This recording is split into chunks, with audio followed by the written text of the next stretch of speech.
Hello friends, कैसे हैं आप लोग। हमारे YouTube channel study with expert में आप लोगों का स्वागत है। फ्रेंड्स, ये सीडीएस का पेपर है, उसी का व्याख्यात्मक हल है, उसी पे हम चर्चा करेंगे। ये परीक्षा तिथि 1 सितंबर 2024 को हुआ, तो इसमें जो सामान्य ज्ञान के प्रश्न हैं उसी का सॉल्यूशन दिया हुआ, उसी पे हम चर्चा करेंगे। दोस्तों, आप लोग ज़्यादा से ज़्यादा हमारे यूट्यूब चैनल को लाइक कीजिए, शेयर कीजिए, सब्सक्राइब कीजिए। देखिए फ्रेंड्स, आप अगर कंपटीशन की तैयारी कर रहे हैं, कहीं से भी कोई भी पेपर मिल रहा है ना, अगर उससे 2-4 प्रश्न आपके जिस एग्ज़ाम की आप तैयारी कर रहे हैं, है ना, तो उस पेपर को आप सॉल्व कीजिए। देखिए प्रश्न कैसा पूछा जा रहा है ना, प्रश्न पूछा कैसा जा रहा है, प्रश्न का लेवल क्या है, ठीक। तो उससे आपको एक आइडिया होता, और जो आपका प्रिपरेशन है उसमें आपका जो है ना, जब आप उसका 2-4 प्रश्न सॉल्व कर लेंगे तो देखिए आपको कितना कमांड हो जाता है ना कि हाँ, हमारी तैयारी में कुछ जो है ठीक है, पॉजिटिव है। तो चलिए दोस्तों, टाइम को ना वेस्ट करते हुए टॉपिक पे आते हैं। देखिए, ये पहला प्रश्न है, क्या कह रहे हैं, निम्नलिखित में से कौन सा पादपों के लिए सूक्ष्म पोषक तत्व नहीं है। कह रहे हैं निम्नलिखित में से कौन सा पादपों के लिए सूक्ष्म पोषक तत्व नहीं है। लौह, मैग्नीशियम, क्लोरीन। तो मैग्नीशियम नहीं, ठीक। देखिए इसकी व्याख्या क्या दे रहे हैं, बहुत इंपॉर्टेंट है। कह रहे हैं पौधे के विकास और चयापचय के लिए आवश्यक तत्व मुख्य श्रेणियों में विभाजित, 2 मुख्य श्रेणियों में विभाजित है, माइक्रो न्यूट्रिएंट्स, और ये माइक्रो है, एक micro nutrients. Iron, magnesium, copper, molybdenum, जस्ता, बोरान, क्लोरीन माइक्रो है ना, ये माइक्रो न्यूट्रिएंट्स सूक्ष्म पोषक तत्व है, जबकि वसा, प्रोटीन एवं कार्बोहाइड्रेट माइक्रो न्यूट्रिएंट्स। अतः दिए गए विकल्पों में मैग्नीशियम पोषक तत्व नहीं है, मैग्नीशियम वृहद पोषक तत्व। दूसरे प्रश्न पे आते हैं। देखिए क्या करें, पादपों में दारू मतलब जाइलम है ना, किसके परिवहन के लिए उत्तरदायी। ये प्रश्न कई बार पूछा गया दोस्तों, बहुत ही फेवरेट प्रश्न है ये। तो ऐसे याद कीजिए, जा से जाइलम, जा से जल, ठीक है। तो ये किसके लिए है, जल के लिए है ना। जल है, जल और घुले हुए खनिज हैं, गैसें हैं, खाद्य हैं। तो ये जल और घुले हुए खनिज के लिए है, ठीक। ऐसे है ना, याद कीजिए, जा से जाइलम, जा से जल और घुले हुए खनिज जो है ना, घुले हुए है ना, यहाँ घुले हुए आ रहा है, तो इसके जाइलम का काम यही है। देखिए व्याख्या, जाइलम और फ्लोएम पौधों में जटिल ऊतकों का निर्माण करते हैं। जाइलम जड़ों से तने और पत्तियों तक पानी और खनिजों के लिए एक संवाहक ऊतक के रूप में कार्य करता है। यह पौधों के भागों को यांत्रिक शक्ति भी प्रदान करता है। देखिए क्या करें, यह 4 अलग अलग प्रकार के तत्वों जैसे ट्रेकिड्स, वाहिकाओं, जाइलम फाइबर और जाइलम पैरेंकाइमा से बना। करें फ्लोएम आमतौर पर पत्तियों से पौधों के अन्य भागों में खाद्य पदार्थों का स्थानांतरित कर। देखिए फल से फ्लोएम, फल से फल खाना, ऐसे याद कीजिए है ना। फिर अगले पॉइंट प्रश्न पे हम आते। करें निम्नलिखित में से कौन सा हार्मोन पादपों में वृद्धि गतिविधि का निरोध करता है। Auxin, cytokinin, abscisic acid, gibberellin. तो इसमें एब्सिसिक एसिड है। देखिए व्याख्या क्या दे रहे हैं, वृद्धि है ना, वृद्धिवाधक क्रियाकलापों जैसे प्रसुप्ति और विगलन में शामिल हार्मोन एब्सिसिक अम्ल। कह रहे हैं ऑक्सिन, जिबरेलिन और साइटोकाइनिन कोशिका विभाजन, कोशिका प्रसार, पुष्पन, फलन आदि क्रियाकलापों को बढ़ावा देता है। नेक्स्ट, मंड स्टार्च निम्नलिखित में से किस जैवाणु की श्रेणी से संबद्ध। तो ये प्रोटीन है, कार्बोहाइड्रेट, लिपिड है, न्यूक्लियम। तो ये किससे है, कार्बोहाइड्रेट है ना। मंड स्टार्च कार्बोहाइड्रेट जैवाणु की श्रेणी से संबंध। प्रकाश संश्लेषण प्रक्रम द्वारा पौधे कार्बोहाइड्रेट का संश्लेषण करते हैं। कार्बोहाइड्रेट कार्बन, हाइड्रोजन एवं ऑक्सीजन से बनते हैं। इनका उपयोग खाद्य के अन्य घटकों के संश्लेषण में होता है। देखिए तो कार्बोहाइड्रेट कार्बन, हाइड्रोजन और ऑक्सीजन से मिलकर बनता है। एसएससी वगैरह में प्रश्न है ना, कई बार पूछे गए हैं ना, बहुत इंपॉर्टेंट है ये सब। अगला प्रश्न क्या, देखिए कहना, निम्नलिखित में से कौन सी मरुद्भिदों जीरोफाइट की विशेषता नहीं है। नहीं भी ध्यान दी। देखिए हम लोग ध्यान नहीं देते हैं ना एग्जाम हॉल में, ठीक, प्रेशर भी रहता है ना, इसीलिए पूछ रहा क्या हाँ या नो, यस या नो है ना, तो उस पर ध्यान देना चाहिए। छोटी पत्तियां, रंध्र, स्ट्रोमेटा की बड़ी संख्या, मोमित उपत्वचा है, क्यूटिकल गर्त में रंध्र। तो ये क्या है, रंध्र स्टोमेटा की बड़ी संख्या, क्या है ना। देखिए अगर निम्नलिखित में से कौन सी मरुद्भिदों जीरोफाइट की विशेषता नहीं, तो यही इसकी विशेषता नहीं। व्याख्या पे आते कर मरुद्भिद जीरोफाइट वे पौधे हैं जो बहुत शुष्क स्थानों में जीवित रहने में सक्षम। वे आमतौर पर रेगिस्तान जैसे क्षेत्रों में पाए जाते हैं। रंध्र स्टोमेटा की बड़ी संख्या इनकी विशेषता नहीं है। और देखिए व्याख्या क्या बता रहे हैं, कह रहे मरुस्थलीय पौधों के पत्ते छोटे होते, इन धंसे हुए रंध्र स्टोमेटा और चर्मिल सतह वाले पत्तों तथा मोमदार क्यूटिकल से कम वाष्पोत्सर्जन होता है। दूसरा पॉइंट क्या, अगर उच्च तापमान पर कई मरुस्थलीय पौधे जैसे कैक्टस अपने रंध्र छिद्र को दिन में बंद कर लेते हैं तथा कम वाष्पोत्सर्जन के लिए रात में खोल लेते हैं। नेक्स्ट प्रश्न क्या कह रहे हैं,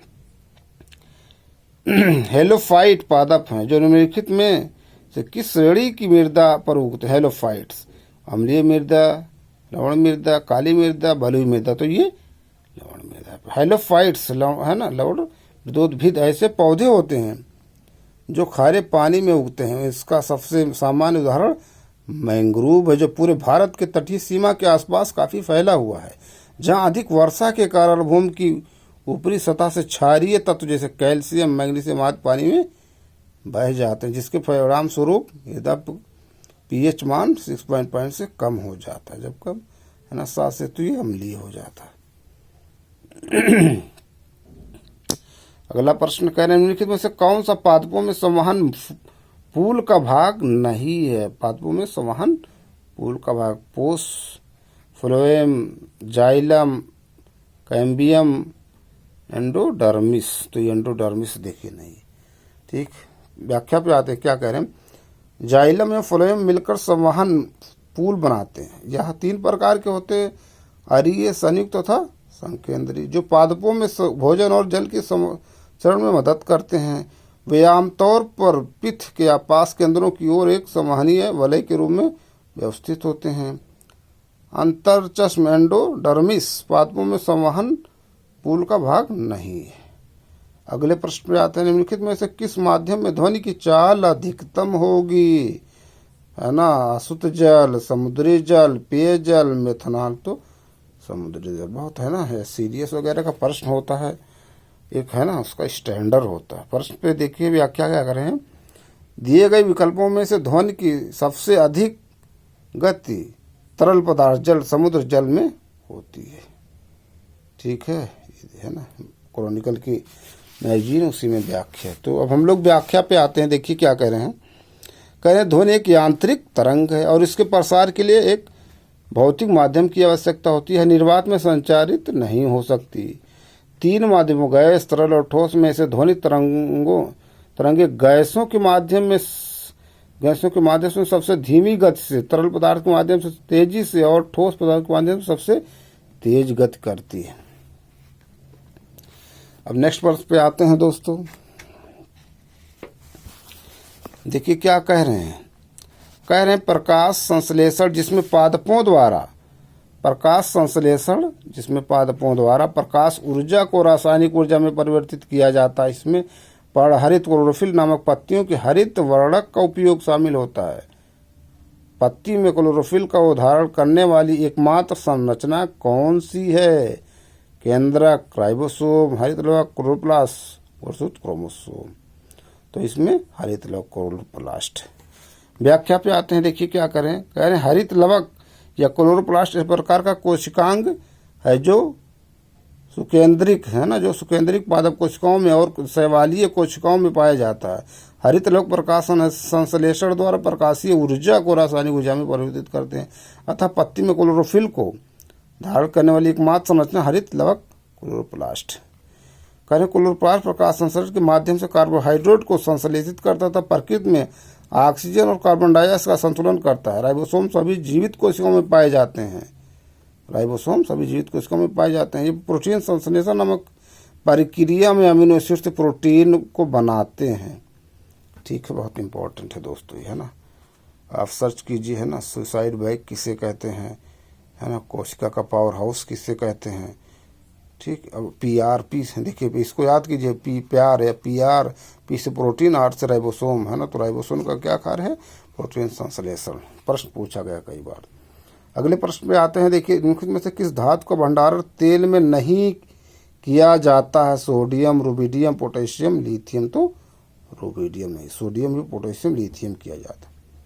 ठीक है, देखिए लिथियम, हाइड्रोजन हीलियम, लिथियम, ये तीनों एक ही ग्रुप के हैं। ठीक है, ग्रुप में देखिए, ग्रुप में है कि ये है ना, ये आवर्त में। ठीक, दो होते हैं ना, एक ग्रुप होता है, एक पीरियड है ना, तो उसमें से जो है शायद हमको लग रहा है, क्योंकि सभी के इलेक्ट्रॉनिक कॉन्फ़िगरेशन बनाएंगे तो लास्ट में एक ही इलेक्ट्रॉन होता है।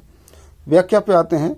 रुबिडियम धातु का भंडारण तेल में नहीं किया जाता। सोडियम, पोटेशियम, लिथियम और सीजियम अति क्रियाशील धातुएं हैं और वायुमंडल की आर्द्रता नमी से भी क्रिया कर सकती है, इसलिए इन्हें बचाने के लिए इनको तेल के अंदर संग्रहित किया जाता ताकि नमी से संपर्क न बने। देखिए, तो हम लोग पढ़ के आए हैं ना हाई स्कूल केमिस्ट्री में, 9th क्लास की केमिस्ट्री में ये सब बताया गया था। ठीक है, अब अगले पॉइंट प्रश्न पे आते। पोटेशियम नाइट्रेट का उपयोग नहीं किया जाता है उर्वरक के रूप में, औषधि में, बारूद बनाने में, मांस उत्पाद के परिरक्षक रूप में। तो ये डी कह रहे हैं। पोटेशियम नाइट्रेट का मुख्य रूप से उर्वरक है ना, ठूंठ हटाने और रॉकेट प्ररोधक के साथ साथ पटाखों के निर्माण में भी किया जाता है ना। इसका मुख्य कारण यह है कि इसे काले पाउडर में ऑक्सीकारक है। इसका उपयोग लगभग सभी आतिशबाजी में किया जाता है। इसका उपयोग मांस उत्पादन के परिरक्षक में नहीं किया है ना। देखिए, हम लोग एक प्रश्न पढ़ते थे कि आतिशबाजी के दौरान हरा रंग किसके कारण होता है? सर्च कीजिए, बेरियम शायद है ना, सर्च कीजिए। एक हरा रंग, एक और कोई कलर है ना होता है, सर्च कीजिए दोस्तों, प्रश्न पूछे गए सब। अगले प्रश्न पे आते हैं। कह रहे हैं, नए निर्माण की कंक्रीट संरचना की सतह को गीला करके पुआल, टाट की बोरियों से ढक दिया जाता है। ऐसा इसलिए किया जाता है, देख रहे हैं, नए निर्माण की कंक्रीट संरचना की सतह को गीला करके पुआल है ना, टाट की पटोल है। देखिए, जो आरसीसी की सड़कें बनती हैं, देखिए उस पे है ना टाट की बोरी या है ना पुआल वाल रख दिया जाता है। ये तो हम लोग अपने है ना दैनिक जीवन में देखते रहते हैं। तो देखिए, उसी की व्याख्या इस पे देखें, कितना क्या प्रश्न क्या पूछा गया। कह रहे हैं, तेजी से होने वाली वाष्पीकरण को रोकने के लिए जब तक कि जलयोजन अच्छी तरह से ना हो जाए, पहला पॉइंट है। दूसरा पॉइंट क्या कह रहे हैं? कह रहे कंक्रीट संरचना को धूल के कणों से संदूषित होने से बचाने के लिए, सतह पर किसी भी कवक के बनने को रोकने के लिए, सीमेंट संरचना के ऊपर चिकना और साफ सतह बनाने के लिए। तो यही पहला ऑप्शन सही है दोस्तों। क्या कह रहे हैं? तेजी से होने वाले वाष्पीकरण को रोकने के लिए जब तक कि जलयोजन अच्छी तरह से ना हो जाए। ठीक है,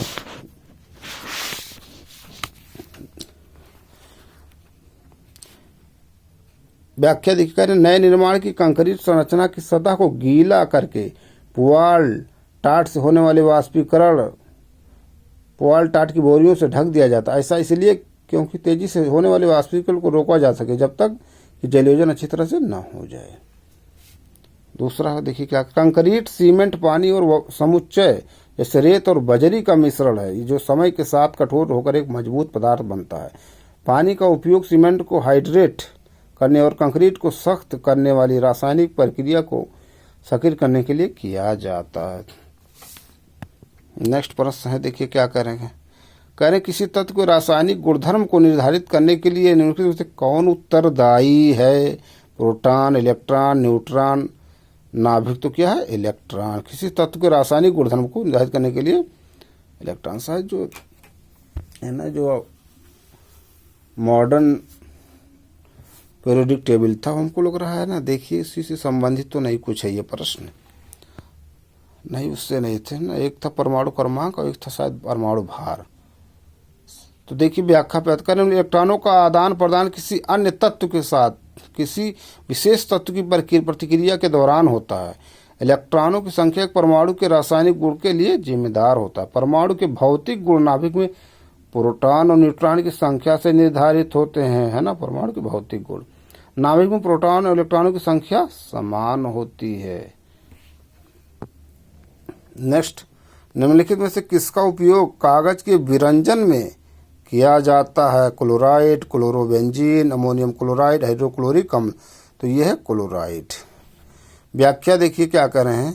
क्लोरीन का उपयोग कागज को उसकी श्वेत उपस्थित देने और लिग्निन को हटाने के लिए किया जाता है। पेपर को ब्लीच करने के लिए क्लोरीन के उपयोग से डाइऑक्सिन, फुरान और संबंधित उप उत्पाद बनते हैं। देखिए कहना फिर आजकल ड्राई क्लोरीन है ना C12 है ना को हाइड्रोजन पेरोक्साइड के साथ कागज के विरंजन में प्रतिस्थापित किया जा रहा है। नेक्स्ट प्रश्न पे हम लोग आते हैं। देखिए क्या कह रहे हैं, निम्नलिखित ऊष्मा अंतरणों में से कौन सा संवहन का एक उदाहरण है। माइक्रोवेव ओवन में भोजन को गर्म करना, गैस स्टोव पर एक बर्तन में जल उबालना, धूप में गर्मी महसूस होना, किसी पीतल की छड़ के एक सिरे को गर्म करना और दूसरे सिरे पर तापमान में वृद्धि का अवलोकन करना। बी पर पॉइंट सही है ना। कह रहे गैस स्टोव पर एक बर्तन में जल उबालना संवहन का एक उदाहरण है। पॉइंट देखिए, तरल पदार्थों में ऊष्मा स्थानांतरण का वह तरीका है जहां माध्यम के कणों के तीव्र गति के कारण ऊष्मा का स्थानांतरण होता है, संवहन कहलाता है। देखिए अगला पॉइंट क्या बता रहे हैं। कह रहे हैं चालन ठोस पदार्थों में ऊष्मा अंतरण का वह प्रकार है जहां माध्यम कणों की गति के बिना ऊष्मा स्थानांतरण होता है, चालन कहलाता है। उदाहरण के लिए एक धातु की छड़ के एक छोर को गर्म करके हम दूसरे छोर पर गर्माहट महसूस कर सकते हैं, चालन है ना। अगला प्रश्न क्या करें, जल की सूक्ष्म बूंदों से इंद्रधनुष बनने की परिघटना में क्या शामिल है। सूर्य के प्रकाश का एकल अपवर्तन, सूर्य के प्रकाश का एक आंतरिक परावर्तन, सूर्य के प्रकाश के दो आंतरिक परावर्तन, सूर्य के प्रकाश का अपवर्तन और आंतरिक परावर्तन दोनों। तो इसमें डी ऑप्शन सही है दोस्तों। ठीक है, व्याख्या देखिए कहना जल की सूक्ष्म बूंदों से इंद्रधनुष बनने की परिघटना में सूर्य के प्रकाश का अपवर्तन और आंतरिक परावर्तन दोनों शामिल है। कह रहे हैं परावर्तन पूर्व आंतरिक परावर्तन तथा अपवर्तन द्वारा वर्ण विक्षेपण का सबसे अच्छा उदाहरण इंद्रधनुष है। इंद्रधनुष दो प्रकार के होते हैं, प्राथमिक इंद्रधनुष, द्वितीय इंद्रधनुष। देखिए करें जब वर्षा की बूंदों पर आपतित होने वाली सूर्य की किरणों का दो बार अपवर्तन और एक बार परावर्तन होता है तो प्राथमिक इंद्रधनुष का निर्माण होता है। दूसरा पॉइंट करें वर्षा की बूंदों पर आपतित होने वाली सूर्य किरणों का दो बार अपवर्तन और दो बार परावर्तन होता है तो द्वितीय इंद्रधनुष का निर्माण होता है। इसमें बाहर की ओर बैंगनी रंग एवं अंदर की ओर लाल रंग होता है। अगला प्रश्न क्या करें, ओजोन छिद्र एक क्षेत्र है जो अंटार्कटिक के ऊपर स्थित है जो कि मुख्य रूप से CFC गैसों के कारण होता है। अंटार्कटिक के ऊपर स्थित है जो कि मुख्य रूप से कार्बन डाइऑक्साइड गैस के कारण होता है। आर्कटिक के ऊपर स्थित है जो कि मुख्य रूप से CFC गैसों के कारण होता है।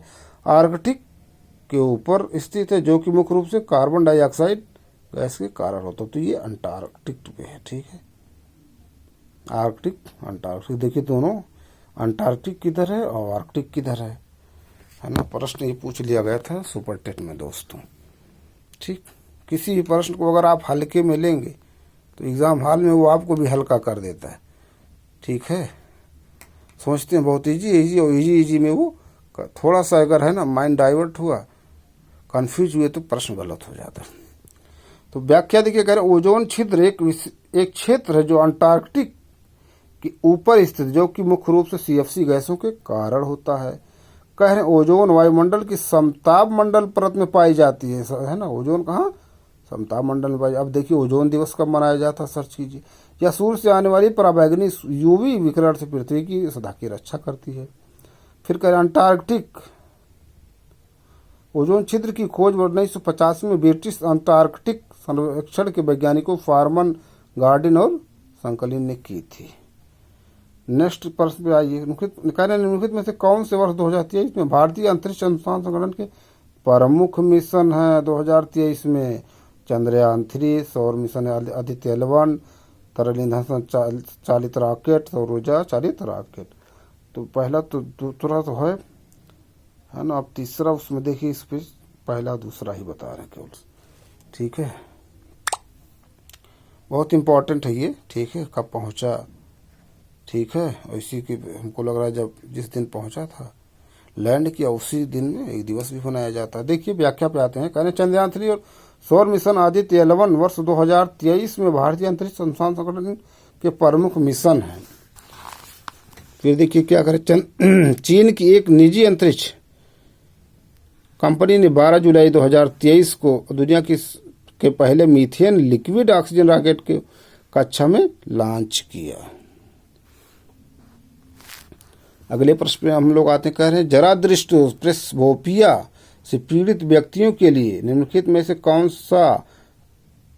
से कथन सही है या हैं, है ना। देखिए क्या कह रहे हैं, वे रंगों में अंतर नहीं कर पाते, जरा दूरदृष्ट सामान्यता उम्र बढ़ने के साथ उत्पन्न होती है। तीसरा पॉइंट, वे या तो द्विफोक्सी लेंस पहनते हैं जिसमें अवतल और उत्तल दोनों लेंस होते हैं, या प्रोग्रेसिव लेंस होते हैं। कह रहे हैं नीचे दिए गए कोड का प्रयोग कर उत्तर चुनिए, केवल 1, केवल 2, केवल 1 और 3, 2 और 3। तो इसमें दूसरा और तीसरा सही है। ठीक। व्याख्या करें, जरा दूरदृष्ट आँख की प्राकृतिक आयु बढ़ने की प्रक्रिया के कारण होता है। जरा दूरदृष्ट को द्विफोकल लेंस उपयोग करके ठीक किया जा सकता है। करें इस दोष में निकट और दूर की वस्तुओं दोनों स्पष्ट रूप से दिखाई नहीं देती हैं। वर्णांतता एक आनुवंशिक स्थिति है, इसे रंग की कमी के रूप में भी जाना जाता है। वर्णांतता व्यक्ति को हरे और लाल रंग में भेद करने में कठिनाई होती है। ठीक है, तो दोस्तों ये कुछ इम्पोर्टेंट प्रश्न थे जिस पे हमने चर्चा किया। हम अपने अगले वीडियो में जो इसमें बचे हुए प्रश्न हैं उस पर चर्चा करेंगे। आप लोग ज़्यादा से ज़्यादा हमारे यूट्यूब चैनल को लाइक कीजिए, शेयर कीजिए, सब्सक्राइब कीजिए। Thank you friends.